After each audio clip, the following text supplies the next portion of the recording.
everybody, what's up? It's Archangel Lilith here, and today it is our introductory video into our build versus competition.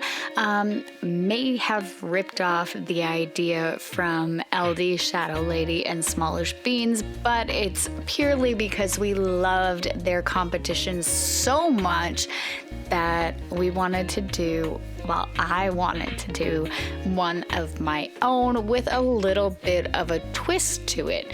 So what the basis for our competition is this. I myself am a gamer. I have been a gamer for as long as I can remember, and it is something that I love to do. It is definitely a passion.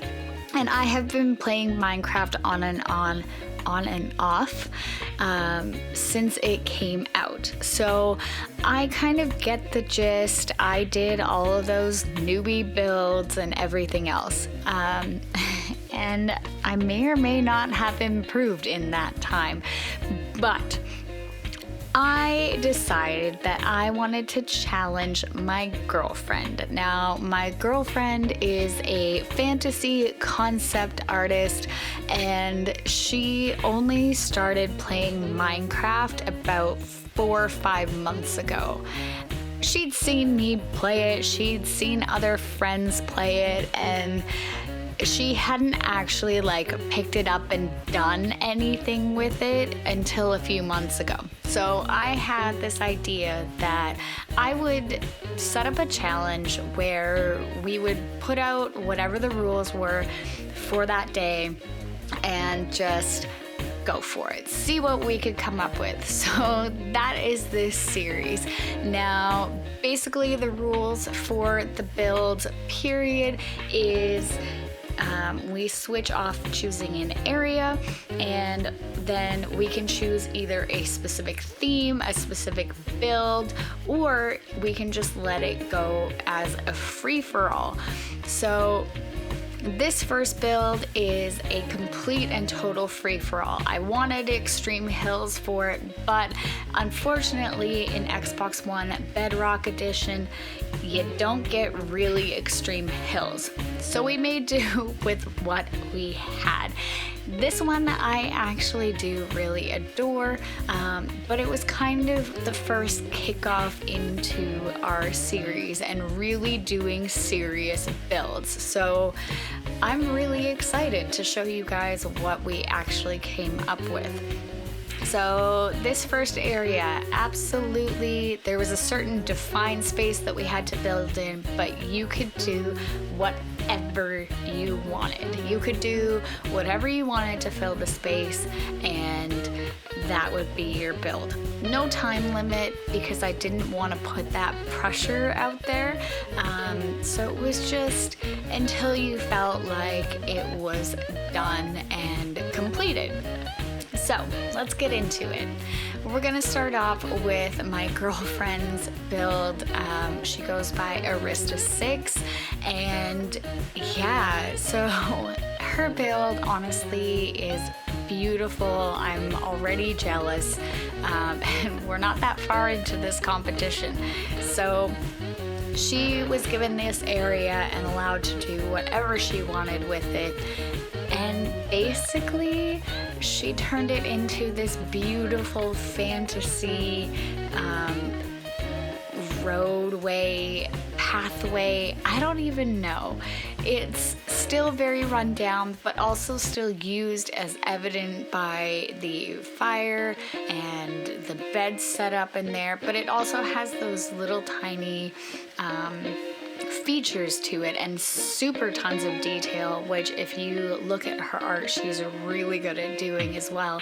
So she really incorporated a lot of beauty and mystery into this build, which I really appreciated as well. So she definitely utilized a lot of space and a lot of different techniques into it. So I think my I think both of our favorite parts of this entire build so far is this tree that we're coming up to now.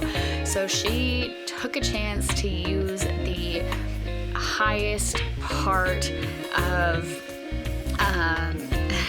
the mountain around and build even higher. This tree goes past the cloud limit and it's gorgeous. Honestly, for somebody who's only been playing Minecraft for like 5 months, and let me tell you, this woman does not use tutorials to build anything at all. She literally just wings it. So that makes me super jealous as well. I've definitely had to bust out more than a couple different tutorials. So yeah, I'm really proud of this build. I'm proud of her for this build, and I'm really excited to see what goes up in the future. Now, she did add this cute little hidden part as well. There's a mini Stonehenge, which is also incredibly adorable. But I think one of the best things about this build is that you can't really appreciate the build just seeing it during the daytime. Her build, you really have to fully appreciate it by seeing it at night. I really love the attention to detail she threw in as well. So she put the fish in the pond and just made sure that it did look run down and forgotten, but still loved in a way. Yeah, I don't know. You guys let us know down below, especially what you think and who did better this time. We're not going to run a voting poll just yet, but maybe in the future we will. So here's kind of an aerial view of the area. Basically where that cow is standing down there, and then up that pathway, the top part of the mountain and what's below it, down to the bottom of that staircase we started at is the area we had to build in. So it kind of gives you the idea of how much space we had to work with. And yeah, now we're gonna look at it at night, because I think that's when you can fully appreciate her build. Like I said, you really have to see this now in this light, so you can really see the detail and the fantasy aspect of that tree and how it breaks the clouds. Honestly, when you go further out into the world, you can still see this tree from a few hundred blocks away. So it's really an identifying marker, but it gives it a whole new mood and a new feel. And for her first really detailed build, I'm so proud of her. So yeah, next we're gonna get into my build, which is gonna look so bad at the end of this. So here's my build. As you can see, we both took a very different twist and a different turn towards what we were doing for these builds.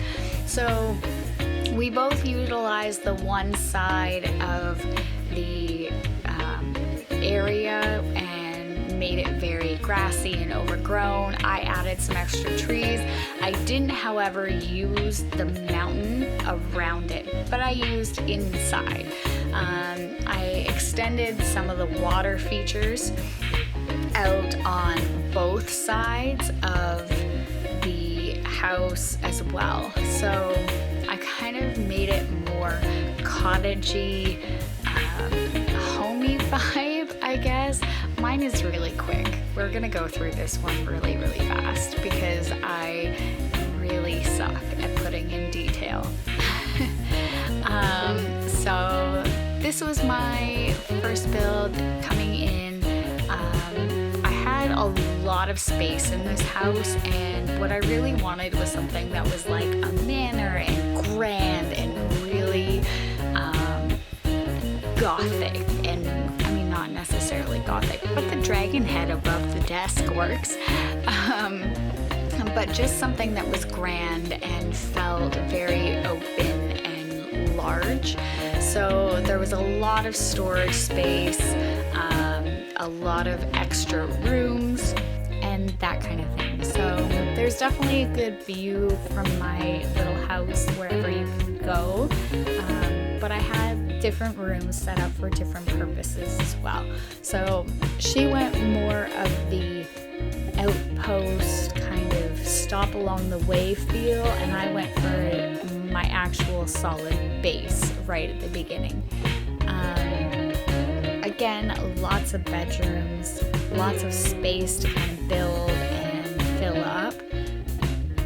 This room, again, I had all the armor stands there, so you could kind of make it your little weapon room with the enchanting table and all of that. A massive storage room, like absolutely massive. I used a lot of chests in this one. I really like the open out concept of that and seeing down into the library.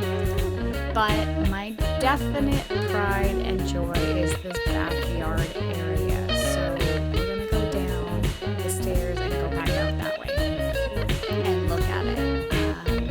Because I did my first tree without using the tutorial. So as you can see, the back of the house, I did do the balcony with a bit more bracing. I really had to terraform this area from the original. And yeah, this was my first tree that I did. I really liked it. The bridge I did use a bit of a tutorial on, but I really liked how it connected the two areas. The tree looks super mystical to me.